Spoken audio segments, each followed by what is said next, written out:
Today I wanted to talk to you about Chachi, the spirit of tea, so to say. And I want to ask you, like, how many of you are familiar or not familiar with the term? Like, what do you know about it? Like, have you ever heard of Chachi?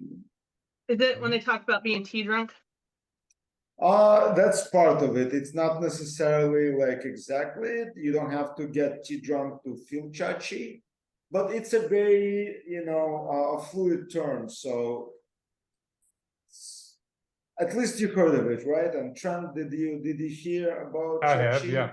Yeah. And Mhm. Kelly, what about you? Are you familiar with the Is it, concept? yeah, is it the energy of the tea? Is that Yes, what it? yes.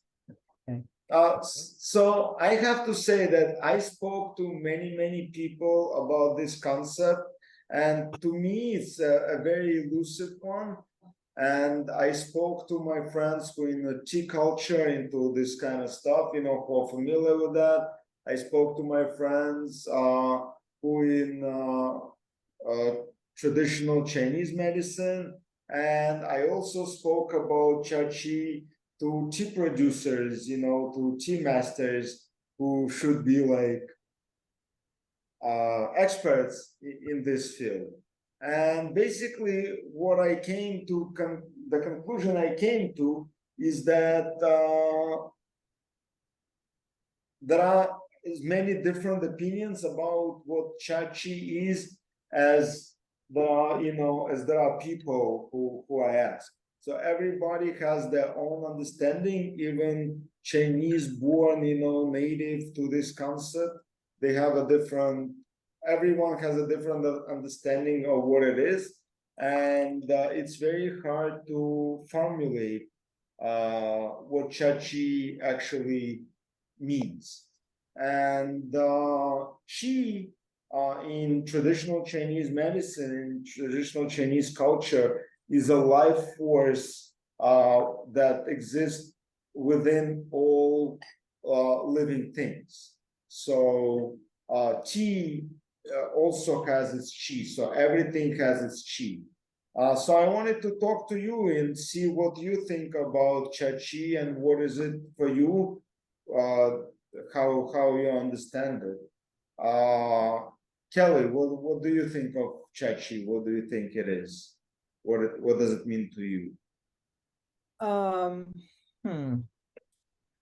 I mean, I think that tea has chi, its own energy, and so I'm trying to understand like how does it feel?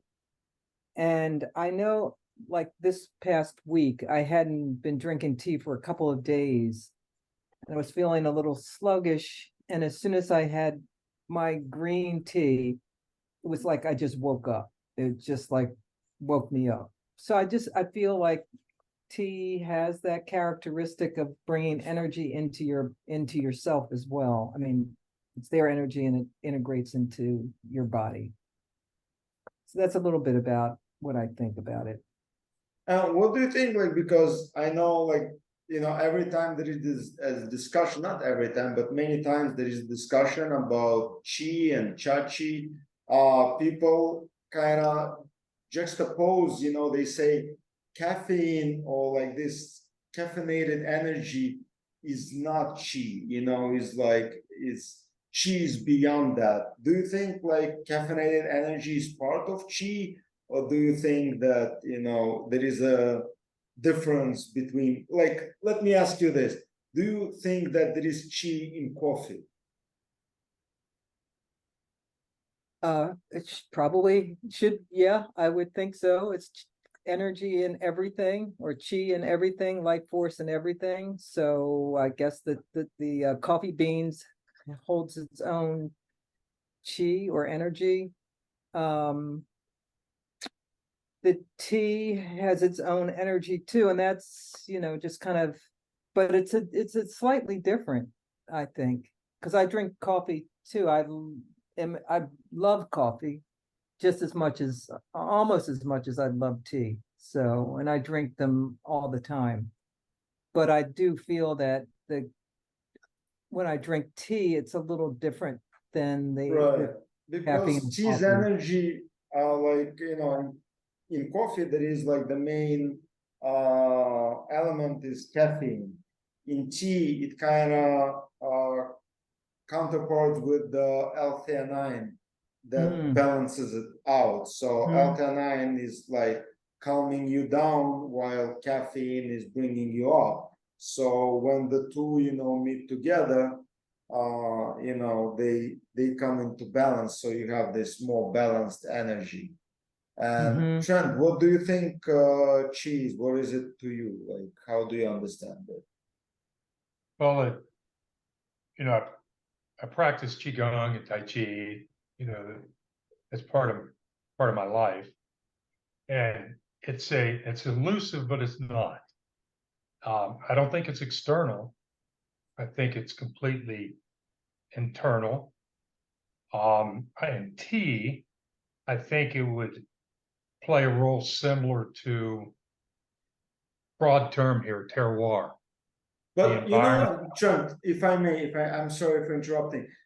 Since you're practicing qigong, and you know about qi, can you tell us like more about qi? Can you elaborate on the topic On of qi? qi? But, yeah.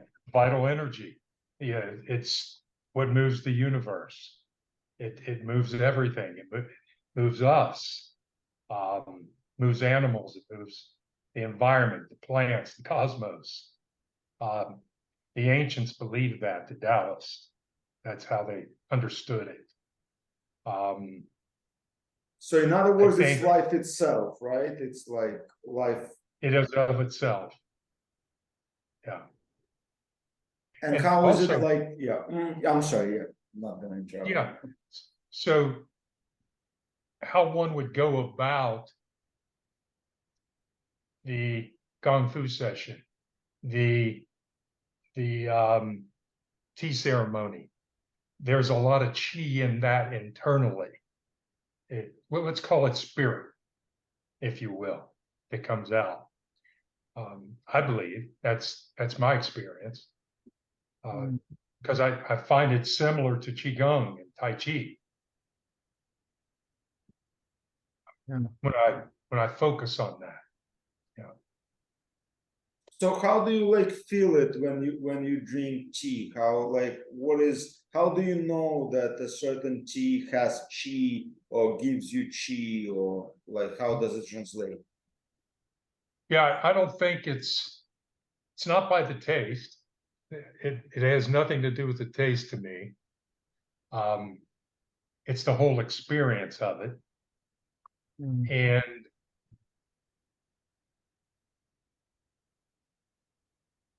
I know, I try to put my mind on who might have picked those leaves.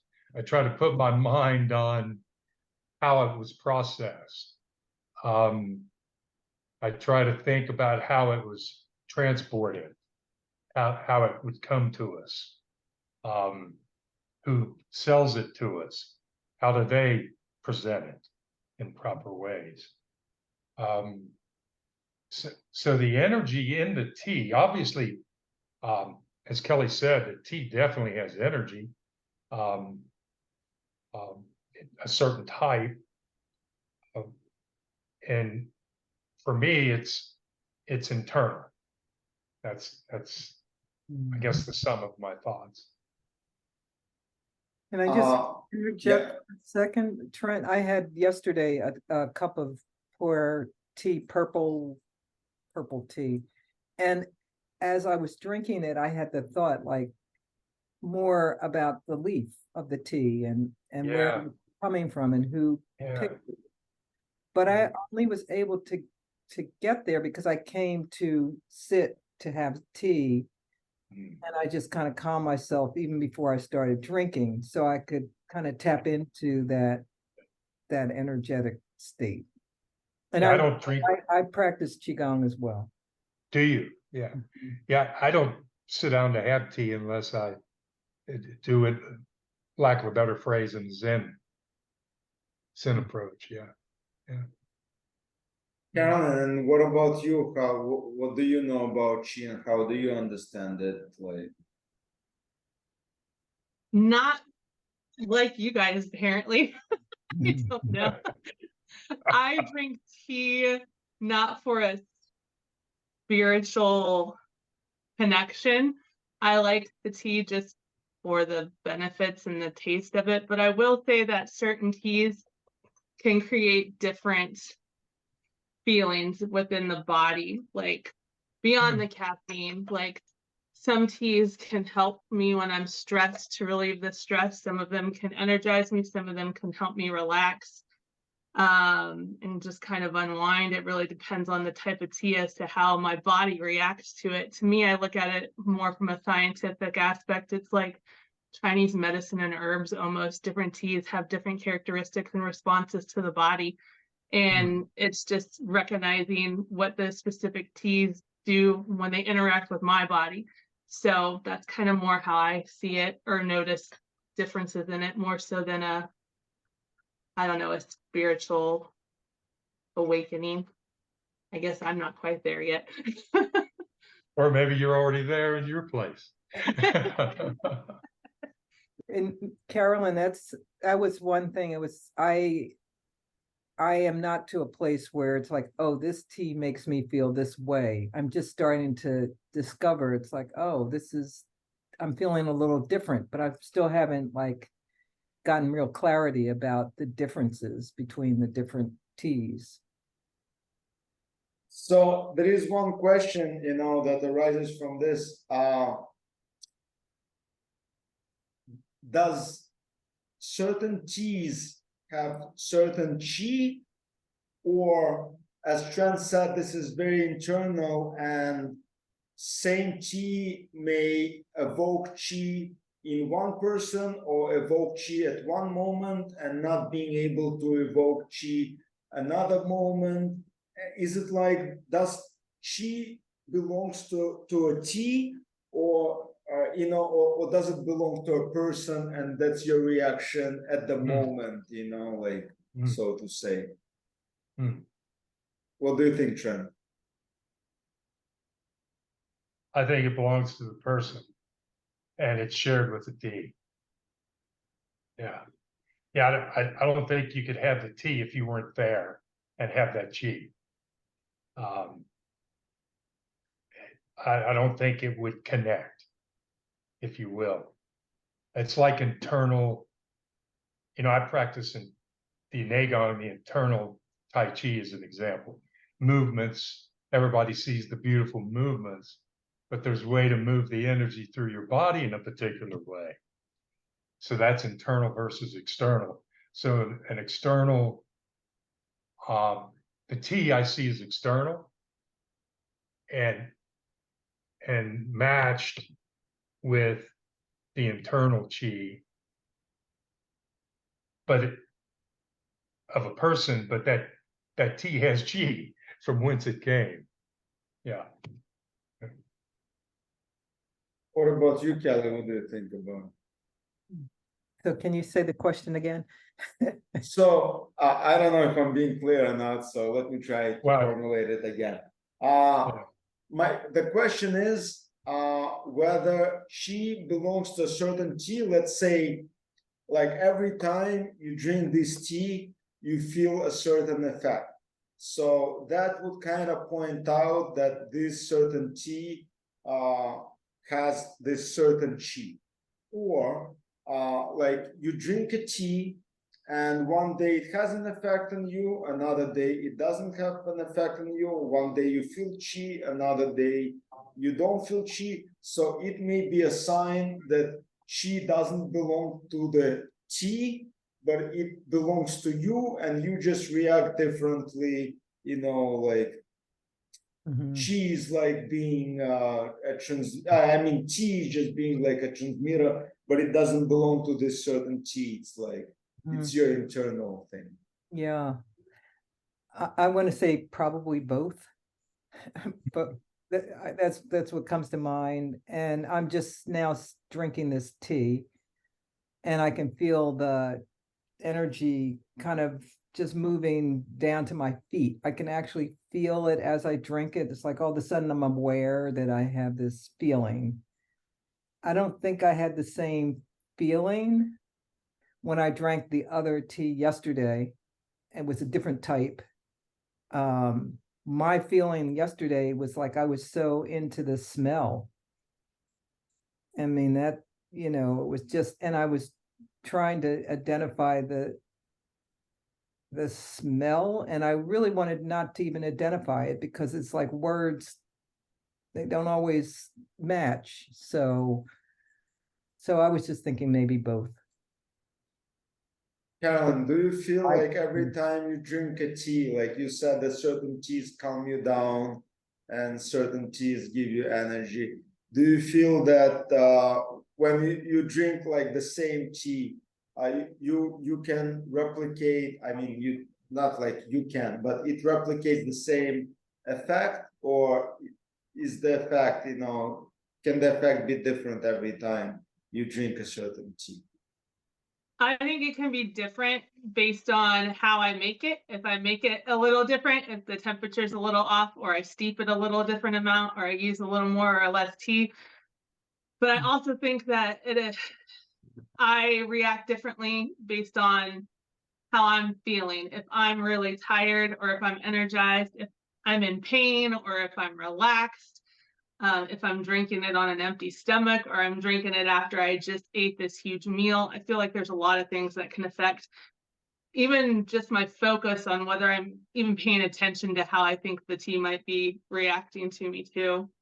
So I think it can depend on a lot of circumstances. But if I'm consistent in the way I do things, then yes, I think that you can have that same reaction to the tea. But there's so many variables that can change things, whether how I make the tea or how my body's feeling that day. Like, I didn't have any tea yesterday, but if I'd had some last night, I don't think I would have enjoyed it or noticed things as much because I wasn't feeling well last night, versus like today when I'm rested and more and have more energy to be able to sit here and relax and focus on how the tea is making me feel, not focusing on, oh, my legs are hurting or something like that. I think there's a mental aspect to it also.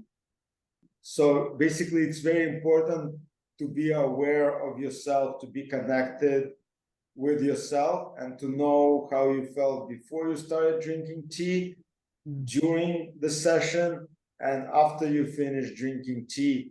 You have to be connected with yourself to understand the differences that you're going through, to the different stages. And it's actually, it takes an effort, to be mindful of your own body, of your own state, and it takes an effort to actually pay attention. I have to say that lately, because of how busy I am with everything, and including running a tea business, I'm always looking into my phone, and when I'm drinking tea, I'm almost always compelled to take a picture of the tea set, the chassis, and I'm always compelled to reply to somebody, or I have an idea that I want to write down, and all of this draws me away from actually feeling the tea experience of actually connecting and feeling, noticing how my feelings are changing. And I'm trying to change that, and I'm trying to go back to meditation and to incorporate tea practice into meditation, make it really part of the meditation, not just tasting tea. Yeah, that's right. Yeah. I think that's when the tea has chi. And I actually like drinking. I chose this tea because this particular tea almost never fails me. This is by Hao Yin Zhen Souvenir, and this one is from Thailand. It almost never fails me, and this time I'm drinking it. I'm feeling lots of these things, like I'm feeling energy, And Jasmine Kelly said that she feels energy going down her legs. I felt like exactly like the moment she said it, I felt exactly the same thing. And it's so this tea, it's easy to notice, its effect. So I can say that probably this particular tea does have chi that I can feel, that I can connect with. But I heard one look at it, one take on it, that chachi is not the energy that tea itself has. It's the potential of a tea to evoke this energy in you. So it's not like, yeah, so No, that's an interesting concept that I can relate to, you know, that I I can grasp that, kind of, yeah. Yeah. but then we're talking about, like, let's say caffeine, theanine, you know, like all this like amino acids and all these elements.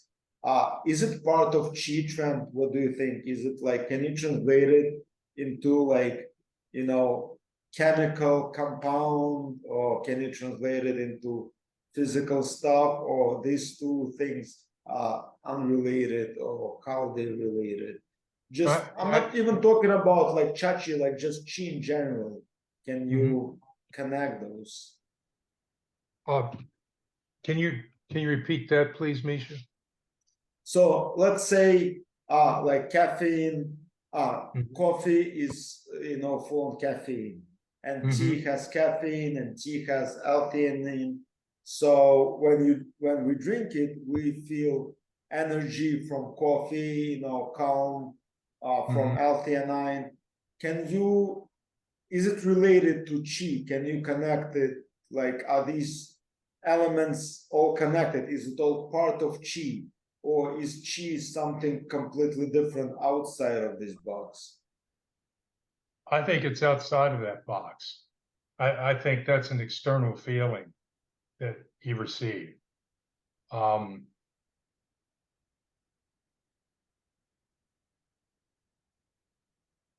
Yeah, I think it's outside of that box. Yeah. I don't think that energy, caffeine or catechins, can L-theanine catechins, like, okay, yeah, yeah. it is the energy that we're talking about. It's not the vital energy, the chi energy. I don't think so. Yeah. So it's bigger Kelly, than what's your, bigger yeah, than what's those. your, Yeah, bigger than. so science cannot tap into it. It's like outside of the scientific approach. The esoteric side, right? Chinese medicine. Can science tap into it? They're learning. They're certainly learning a lot, and thanks to science, it's proving a lot of things. Thanks to the logical thinkers and of that. But can you say then that coffee has chi? I mean, to me, the answer is obvious, but like, I want to understand. I'm not, you know, I'm not big on qigong and all this kind of stuff, so Sure. I'm not a specialist on it. But do you think Yeah, coffee has chi? no. So what's No, the difference then between like tea and coffee or other foods or drinks? Like what makes the tea special like that, I guess? yeah. So I'm not distinguishing that coffee or tea. I'll say tea in itself doesn't have chi. Coffee in itself doesn't have chi for me. But when you come to it in a particular way, chi is infused, and I believe the energy releases. I believe it's that. Okay, so basically you're saying that chi is not in tea itself, but let's say in a tea, for example, in a tea ceremony in Gong Fu Cha, when you're ready to connect to it, this is when you get chi from tea. Yes, Is that what you mean? that's what I mean.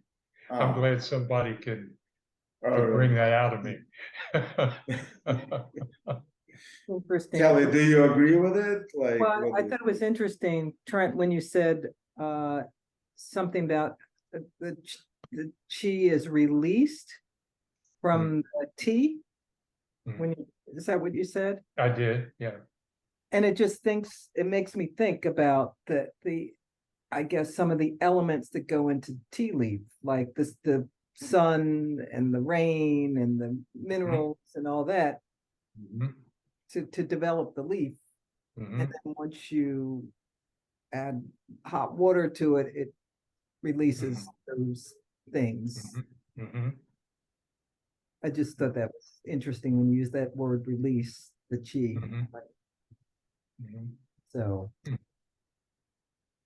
I So, still don't okay, understand why the coffee bean wouldn't do the same thing, since it's grown from the earth and infused with water and all of that.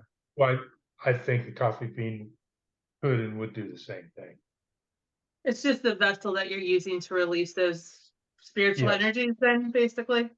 Yes, that but I think that what she, that means is that if you drink coffee mindfully, if you sit down for coffee and brew it mindfully, and you connect with the essence of coffee, you know, with like you connect, you tap into yourself, then coffee may have chi, you know, like is that right, Trent? that's right. Mhm. Yeah. That's what I'm trying to say. Yeah. No, it makes sense what you're saying. Yeah. Yeah. Okay, then I want to present another view on it, like not another view, but you know, I have a question related to it. So some people say that uh, taste and aroma of tea, it comes secondary, and the main thing is chi, and some tea have chi, and this is a good tea, and some teas, they have taste and aroma, they have flavor, but they lack in chi. And those teas, you know, they're inferior, you know, they're not as good as those that may not be so, the taste may not be so obvious, the aroma may not be so obvious, but they have this strong chi. So how would you interpret that? What's your take on it? Because if you say that chi is internal, then you know, like, And it shouldn't matter what tea it is. right. Right. Yeah. That's right. Yeah. Arguably, it's not the taste or the Yeah. aroma, Yeah. but we enjoy that. Yeah. I have to say that, like, every Chinese producer, tea producer that I spoke to, I wouldn't, you know, I wouldn't dare to speak for everyone, but just those that I was able to talk to and, you know, talk about chi, they said for them, taste comes first, aroma comes next, and chi is an elusive thing that, you know, it may be there, it may not be there, you know, they like, it's not something that, you know, they fixed on. Meanwhile, like in tea groups, you talk to people like on Reddit, you talk to people on Facebook in tea groups, and some people they will go crazy about chi, and they will say, if there is no chi in this tea, you know, this is not something that they wouldn't consider, you know, like buying, drinking. And I'm kind of, I have to say, I don't always grasp it. I don't always, you know, I can't put finger whether this tea has chi or this tea doesn't. You know, sometimes I feel this energy, sometimes I don't feel the energy from the same tea, you know. And so to me, it's very elusive. I just pulled out this book called The Way of Tea. I just got this by Aaron Fisher and went to Cha Chi and basically he says and he talks about Taoism. He says, like Tao, however, Chi is a very difficult word to translate or understand without experiencing it. So it comes down to, I guess, the individual to be It able does. to say, what the chi is for them. what the, Mhm. you know, what the energy is for that person. I can relate to the concept that cha chi is a potential that tea may evoke in you. You know, it may bring out some energy within you, and what I really cannot tell that for me, I haven't decided whether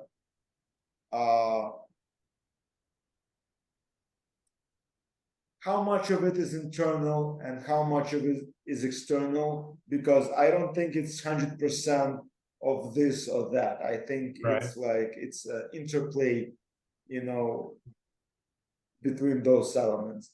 But Yin I yang. can definitely tell that no matter, like, some teas, really, no matter how much I drink them, well, maybe I don't pay attention enough. I wanted to say that some teas, no matter how much I drink them, I don't feel that it changes anything inside of me. But then we also, I think we are often constrained by we're trying to feel the energy or the calm that it does, but maybe it's also other feelings that it evokes that, you know, we just don't pay attention to.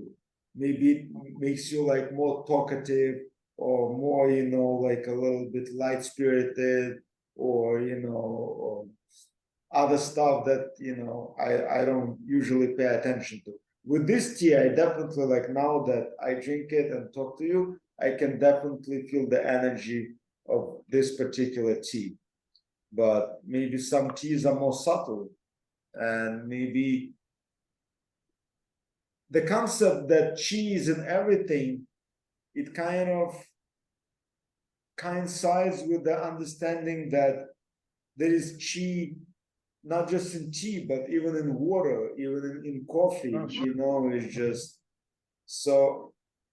If we follow this understanding of chi, then it's logical to say that every tea, any tea, has chi. You just have to be able to tap into it, to see it, you know, to recognize it.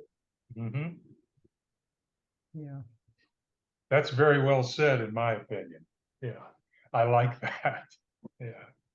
All of our talks about this reminds me of the Disney Pocahontas movie when I was a child, and you'd be talking to the willow tree that was talking about there being like life and everything around you. And it feels like the chi is a similar analogy. That's what I keep thinking. I feel like the more we talk about it, though, it's more than it's a religious belief, almost like a spiritual thing that you're getting into when you're, I don't know, it's interesting. It's very Taoist. It's a very Taoist. It's not religious, though. No. Mhm. You can say that, like, you know, like the difference between a religion and, you know, a non-religion is that religion is something that you have to take, you know, on belief. I believe it does this and that, or you know, like, I believe it affects me in this way or in that way.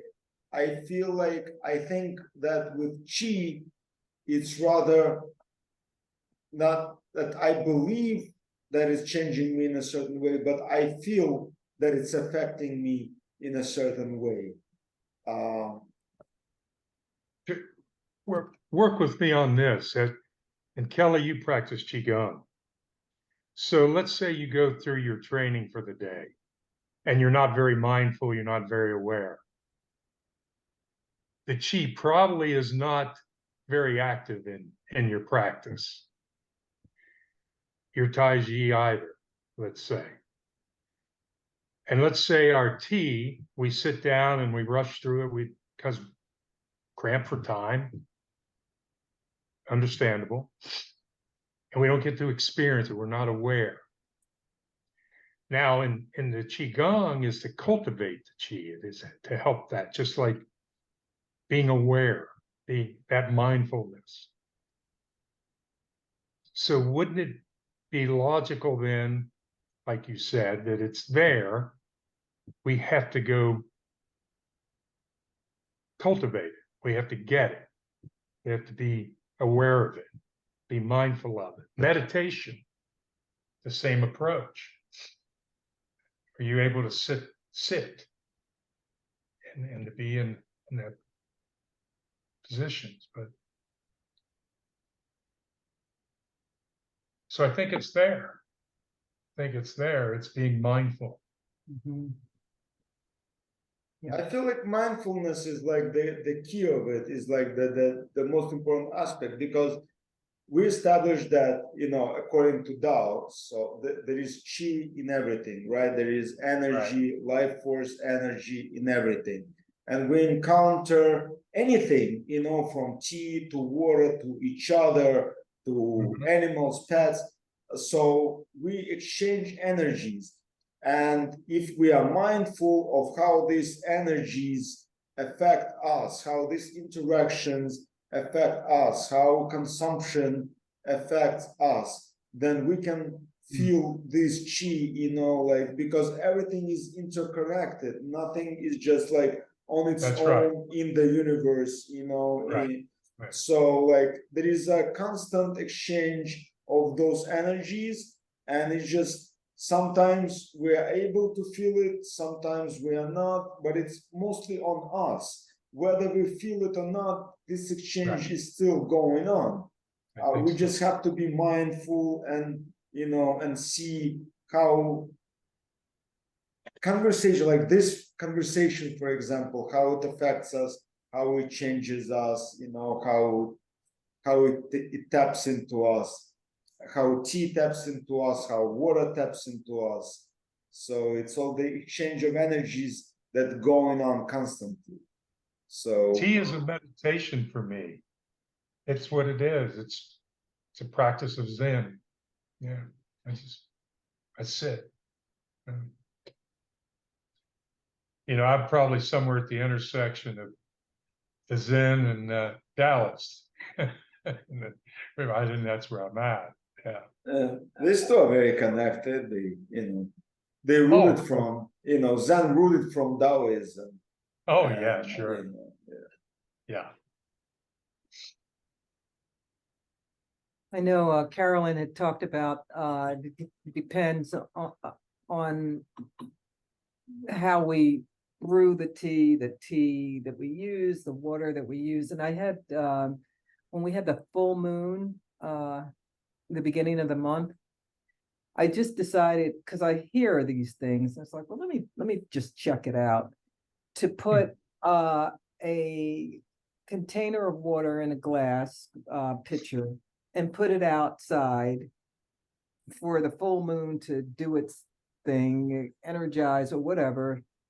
And I said, okay, let me see if it tastes different. So the next day I brought it in and tasted it, and I actually could taste it, but it was my attention. I was like, I had an intention to see what was going to happen.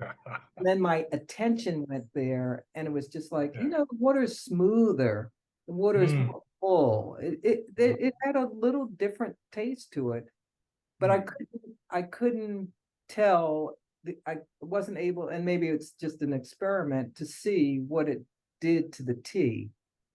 So, that's not another level of experiment or play that you could do just to see if there was a change. But it was, it's just like your attention, and even though it's there, but what are you focused on? It's the same as you drink tea, like one day I brew tea and I pay attention to every sip, and I can feel the differences between every sipping. And some days I do exactly the same thing, but just my mind is elsewhere. For example, I'm having a conversation while brewing tea, or I'm thinking about something, unrelated to it.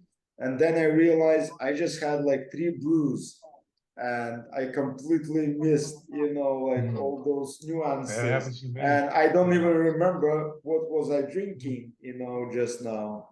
So it's very important, to pay attention to stuff. Carolyn, do you feel like right now you're drinking tea, that it does anything to you? Like, do you feel any changes?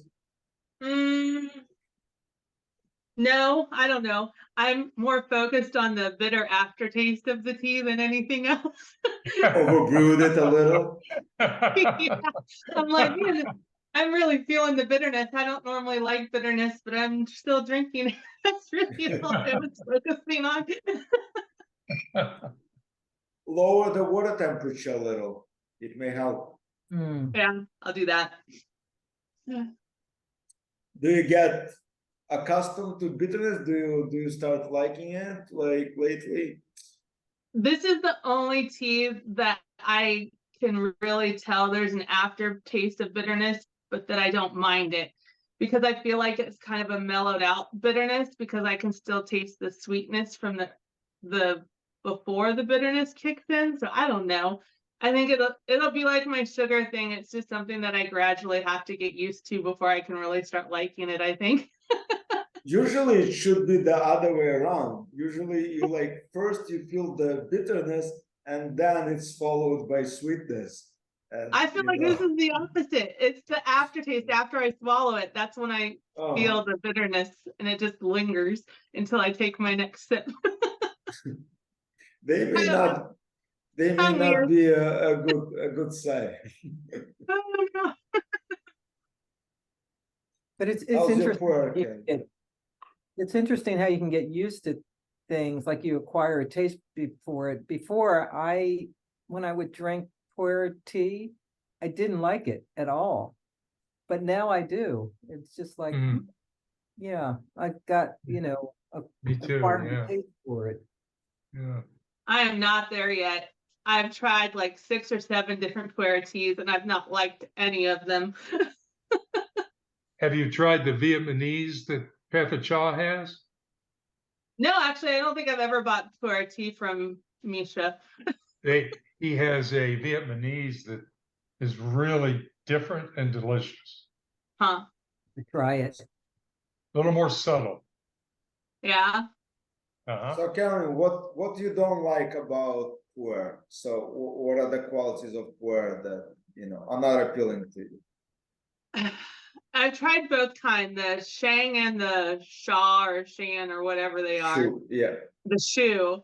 And I feel like one of them just tastes like I'm eating dirt. It just tastes really earthy and muddy and dirty. And I don't know. That's the one that I can bear the most. Like it's the lesser of the two evils to me, but I still don't enjoy it because it tastes like dirt.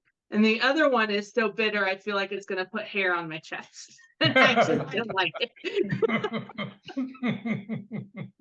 But if I was forced to drink one, I would pick the dirt tasting one. But I don't remember which one's which. I just know I've tried both of them.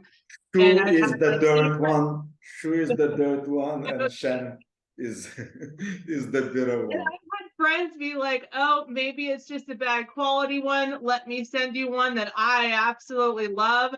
And I'll try 3 steeps of it. And I'm like, no, I don't like it. So I don't know. Try the Vietnamese. It's good. I think if Carolyn doesn't like those stuff, then it's better not to push it and let her get, like to it naturally over time, because pushing something may cause the opposite effect. But we Sorry, made we experimented a little and we made a blend that actually the funny thing is when I came up with this idea, I didn't know that such thing exists because I was searching and I couldn't find anything. And only afterwards, apparently it was done before, like many times. But when I conveyed this idea to our friends, tea masters in Yunnan, they were also very excited. They also didn't hear about it. So we combined the two, the Shen puer and Shu puer, and pressed them together and created this blend. It's in our shop we call it Curiosity, the small 100-gram cakes, and they kind of balance out each other. The earthy taste is balanced out by Shen puer, and the bitterness is balanced out by the mellowness of shoopware. And I'm a big fan of it. Boyka is a huge fan of it. Some people like it, some people don't. But I don't know, Carolyn, did we already send your last order? Did we ship it out already? Yeah, I'd already shipped. Yeah. Well, next time then we'll send a little sample just to try. I liked your Tibetan Tibetan Heicha, yeah. that was pretty good. Yeah. But this one, like this Tibetan Heicha is also one of my favorites, but the taste is somewhat like borderline like red tea. It tastes, more like red tea than it tastes like Heicha. What do you think? Like, I have not, I have a red tea, I have black tea. I don't really drink those two types of tea often. And I guess I need to give myself a chance to get into that. Yeah, so I can't say about the red tea part. is it something in particular that you don't like about like those teas? I think I kind of gravitate, like in the mornings, I always drink my green tea. For a while I was drinking oolong and different types. And just more recently I've gone back to pu'er, but I never get in the red or the black. Red and black is the same. It's okay, it's yeah, the same. You just okay. I don't tend to drink it that. I think maybe it may be too acidic, maybe too bitter. Maybe that's why. Because usually black teas they actually not bitter. They usually sweet. Lesser tannins. Like green teas have more tannins, and that's why they can get bitter, because if you overbrew them, especially, or like hotter water, and black teas, they may be a little bit more tart, but but they're less acidic. They like easier in the stomach. Yeah, maybe that's it, just the words. So I need to give myself a chance. In Eastern Europe, we all like grew up on like we didn't even have green teas. We always had like black teas, what we call like red teas, and so very accustomed to black teas. And it's very hard for many people from Eastern Europe. It's very hard to make this transition to green teas. So the other way around. But I'm very seasonal. Like in the summer, I almost never drink red teas. I drink like green teas or like lighter oolongs. And in the winter, it's the other way around. I just tend to forget about green teas at all. Like just not in the mood for that. Yeah, I was trying to get more into the season of the more follow the seasons, and what tea do you drink? What not do you drink, but what is a good tea to drink during certain seasons?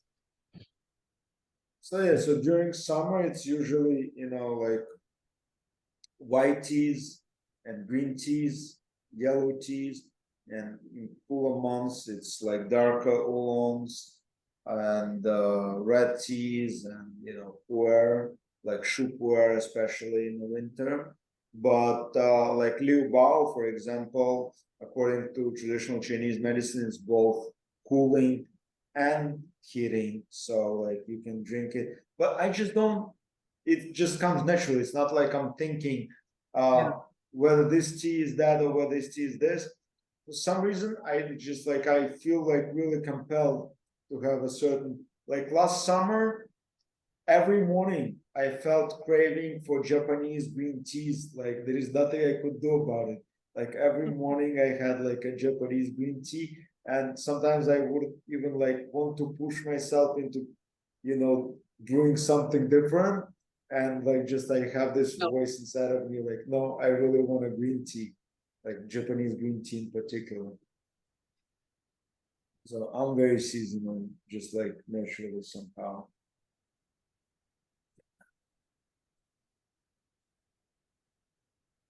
So how would you conclude like the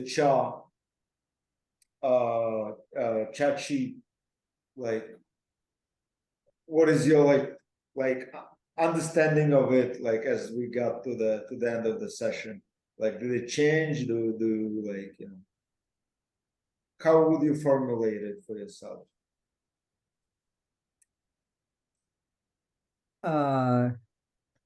It changes. That I just sitting here drinking the tea, I feel that it changes. I just also enjoy having fun, and I like being around like-minded people to talk about Mhm. this thing. So that's a good energy too. Yeah, yeah.